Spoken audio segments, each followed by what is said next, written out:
নবী বলছে দুটো ঈদ, আমি তৈরি করলাম আর একটা ঈদ, এটাকে আবার বড় আমি লাগিয়ে দিলাম। ভাই বলুন তো এই এখতিয়ার আমাদের আছে? আসসালামু আলাইকুম ওয়া রাহমাতুল্লাহি ওয়া বারাকাতুহু। ব্রাদার ইন ইসলাম, শুনলেন জুতা সেলাই করা মুচি চামার জলঙ্গির বিমল দাসের বেটা তিরঙ্গা দাস সিস্টার রাহুল মুসলমান এই বাংলা বই পড়ে চিড়িং বিড়িং করে। এ দাজ্জাল ওয়াহাবি যে এক পাতা বুখারী শরীফ পড়া যার ক্ষমতা নাই, এ বলছে বছরে ঈদ হয়েছে দুইটা, তো 3 নম্বর ঈদ কোথা থেকে আসলো? তো মুসলমান একটা কথা মনে রাখবেন, ঈদুল ফিতরে নামাজ আছে, ঈদুল আজহার নামাজ আছে। এই জন্য এরা বলে যে এই দুইটা হলো ঈদ, বাকি শরীয়তে কোনো ঈদ নাই। কিন্তু মুসলমান আপনাদেরকে বলতে চাই, উঠান মুয়াত্তা ইমাম মোহাম্মদ 72 পৃষ্ঠার শেষ লাইন, 73 পৃষ্ঠার প্রথম লাইন, সুনানে ইবনে মাজা কিতাবের মধ্যে হাদিসটি আছে। রাসূল পাক বলছেন, আখবারানা মালিকুন হাদাসানা জুহরি আন ইবনে সিব্বাক আন্না রাসূলুল্লাহ সাল্লাল্লাহু আলাইহি সাল্লাম قال ইয়া মা'আশারাল মুসলিমিনা হাযা ইয়াউমুন জাআলাল্লাহু তাআলা ঈদাল লিল মুসলিমিন। রাসূল পাক জুমার দিনকে মুসলমানদের জন্য ঈদের দিন বানিয়ে দিয়েছেন। তো মুসলমান এক সপ্তাহে, বছরে কয়টি সপ্তাহ হয়? 52টি সপ্তাহ। তাহলে বোঝা গেল 52টি জুমা, তাহলে এক বছরে 52টি জুমা অর্থাৎ 52টি ঈদ।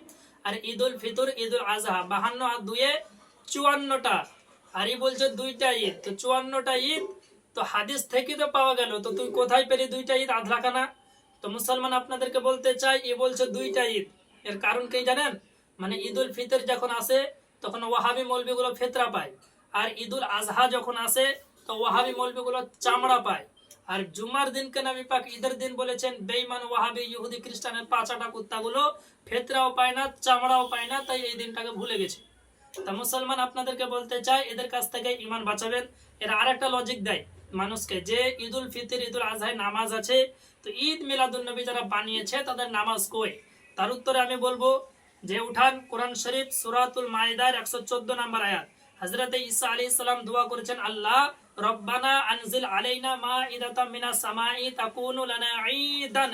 ঈদান শব্দ আছে, বলছে আল্লাহ তুমি আকাশ থেকে খাবারের দস্তরখান পাঠাও, যেদিন তুমি পাঠাবে সেটা আমাদের জন্য ঈদের দিন হবে। তো চিন্তা করুন মুসলমান, আসমান থেকে যেদিন খাবার আসবে সেটা যদি ঈদের দিন হয়, তো খাবার দেনেওয়ালা রাসূলুল্লাহ যেদিন আসবেন সেদিন সুন্নিদের ঈদের দিন কেন হবে না? তো মুসলমান সেই দিনটা হচ্ছে ঈদের দিন। তো বোঝা গেল যে ঈদ হলে নামাজ হবে, নামাজ হলে ঈদ হবে, এটা কোনো কথা নাই। যদি ঈদ মানে নামাজ হয়, যে ঈদুল ফিতর ঈদুল আজহা নামাজ আছে, মিলাদুন নবীতে নামাজ কই? সারা পৃথিবীর ওয়াহাবিকে আমার চ্যালেঞ্জ, ঈসা আলাইহিস সালাম দোয়া করছে যে খাবার পাঠাও ঈদের দিন হবে, এই ঈদের নামাজ কো আর একাত আমাকে দেখাও। ও 14 গোষ্ঠী মরে যাবে, জাহান্নামে চলে যাবে, কিন্তু দেখাতে পারবে না। কিন্তু এটা সালাফদের আকীদা নয়, এটা সালাফদের মাসলাক নয়। মুসলমান ইসলাম কোনটা? যেটা আকাবিরিন মুহাদ্দিসিনে কেরাম আপনাকে আমাকে দিয়েছে, সেটাই হলো ইসলাম। বিশ্ববিখ্যাত ইমাম ইমাম ইবনে রজব হাম্বলি রাহমাতুল্লাহ আলাইহি লাতাইফুল মাআরিফ বাইরুত লেবাননের ছাপ, সেই কিতাবের মধ্যে লিখছেন, কুল্লু ইয়াউমিন কানা লিল মুসলিমিনা ঈদান। তিনি বলছেন প্রত্যেক দিন হচ্ছে মুসলমানদের জন্য ঈদের দিন। তিনি বলছেন প্রত্যেক দিন হচ্ছে ঈদের দিন। তিনি দলিল দিচ্ছেন যে প্রত্যেকটা দিন ঈদের দিন কেন? তা বলছে এমন কোন দিন যায় না যেই দিন মুসলমান আল্লাহ আল্লাহ রসুলকে স্মরণ করে না। এমন কোন দিন যায় না যেই দিন মুসলমান আল্লাহ আল্লাহ রসুলকে স্মরণ করে না। যেই দিন মুসলমান আল্লাহ আল্লাহ রসুলকে স্মরণ করবে সেই দিনটা তার জন্য ঈদের দিন হবে। মুসলমান প্রত্যেকটা দিন হচ্ছে ঈদের দিন।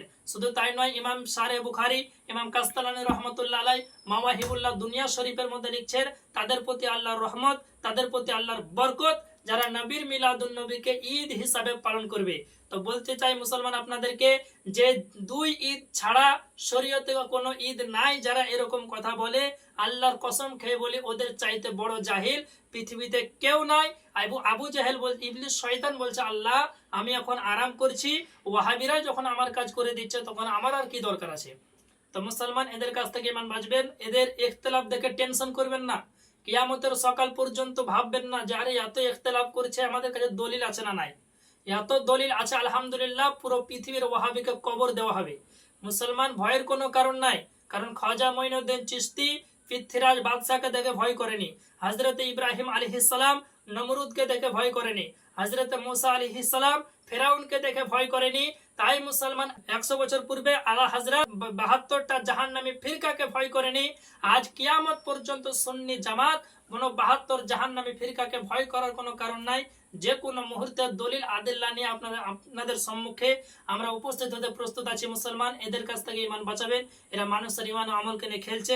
আসসালামু আলাইকুম ওয়া রাহমাতুল্লাহি ওয়া বারাকাতুহু।